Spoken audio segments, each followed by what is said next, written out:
Noga, how bad then, first of all, are these fires? They're extremely bad. They're some of the worst fires, if not the worst fire in the nation's history. We still don't have a full sense of it. Now to the wildfire emergency in Israel. Firefighters are battling what officials say are likely the largest fires in the nation's history. Our foreign correspondent, Tom Sufi-Burge, is on the scene for us. Good morning, Tom.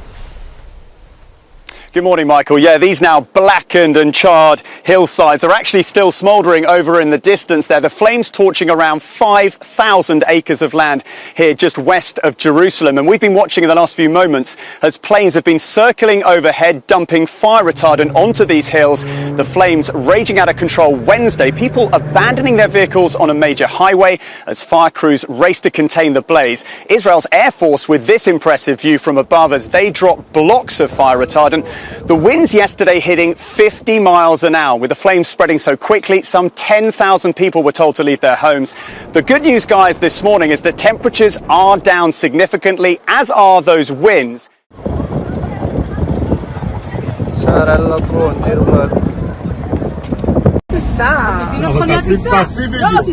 אני נוסע, תעשי וידאו. יש וידאו, תעוף. תראי מה זה, על הכביש. אם אתה לא טס מהר אני הולכת אותך. אנחנו בתוך האש. לא. אז למה נותנים לאנשים? מה יעשו? הם התפוצצו? מה זה? שיעצרו אותם שם, הנה. יו, גם יש פה. הנה, אותם עצרו, זהו. הנה, בצד ימין יש גם אש. הם לא צריכים לברוח מהמכוניות שהתפוצצו. וואו, צריכים לצאת מהמכוניות. עוף מפה. אני עף. Residents have been moved to safety. Israel's Prime Minister says Italy and Croatia are sending firefighting aircraft to support the emergency response. This is when the fires reached the main highway linking Tel Aviv to Jerusalem. Israel has deployed its military to help the firefighters.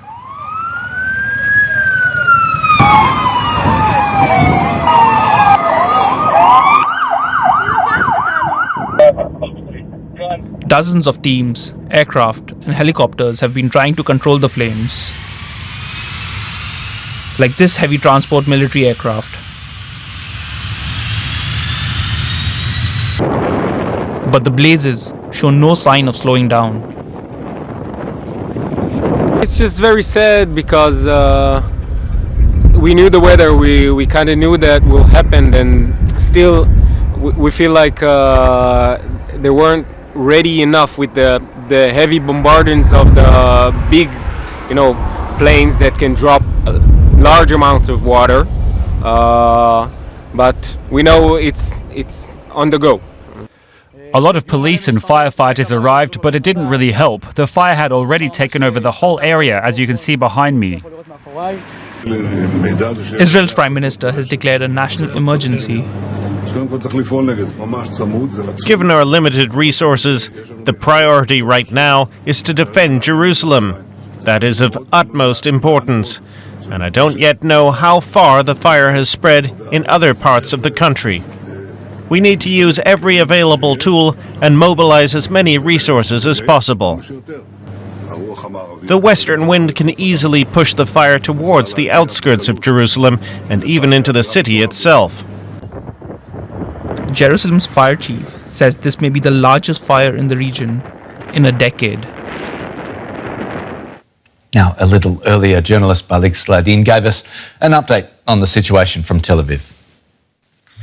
Yes, so let's start with the 100 or more actually teams that are still fighting the fire all over the hills of Jerusalem, which is the main area where the fire is, in 11 different locations actually. So with two main ones, there are still active fires there, and the teams are dealing with them. And also outside of Jerusalem, more than a dozen teams are also dealing with the fires outside of Jerusalem in areas with a little bit less smaller fires, but they're still also active.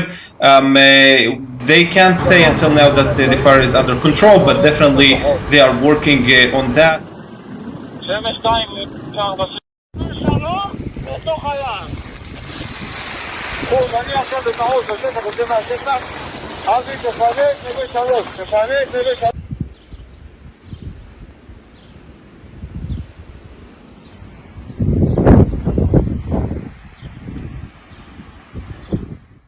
Israeli authorities say more than 2,000 hectares have been burnt in the last 2 days.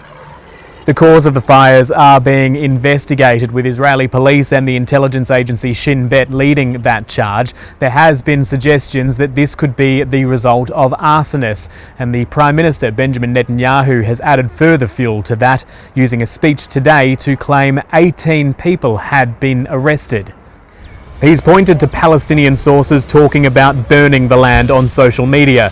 However, Israeli media is reporting only 3 people have been arrested, and none of those arrests are in relation to the main fires in the Jerusalem hills. Rather, they were detained for allegedly trying to start fresh fires elsewhere in Israel.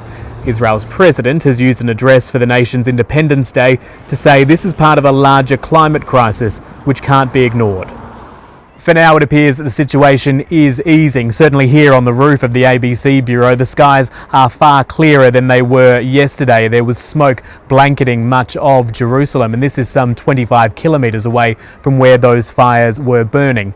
But the community and the Israeli authorities remain on guard, as this is just the beginning of a long and hot summer. And it could still expand. I don't know how much you can see that the skies above Jerusalem that are normally blue and very, very clear, especially now in springtime, are just filled with dust, and the smell in the air is as if I were sitting next to a fireplace. It's been this way since yesterday, with very, very powerful winds, and at the end of a winter that was a drought. And so the circumstances are particularly harsh. The other thing is, today is Independence Day in Israel, normally celebrated with barbecues, with people having little, marshmallows on the fire. The entire country has been shut down. Trains between Tel Aviv and Jerusalem aren't working. There's no public transportation. The roads are very iffy. Most have been closed. There have been tens of thousands, if not hundreds of thousands of people evacuated, and the fires are not yet under control. How are the authorities trying to respond to this then, Noga? Well, they're doing a pretty hapless job of it. I want to tell you, there's a lot of criticism, heavy criticism against the government for having been unprepared, especially after the Israeli fire chief said that this was an entirely predictable result of climate change that was known about. The other thing is that Israel suffered 10 years ago from a different fire, forest fire, but a terrible fire up north in Haifa, and the results of that, the investigation of that fire, the results of that investigation were never put into place. Prime Minister Netanyahu was Prime Minister back then, appears to have entirely ignored the recommendations, and now Israel's in a position of basically having been making phone calls all night to countries as far away as Argentina, begging for help. Israel does not have sufficient airplanes that can dump water on these massive fires. In addition, the very heavy winds made air power almost impossible. So it's a tricky situation, and the government is trying to basically turn what's a wrecked Independence Day into some sort of facade of accountability.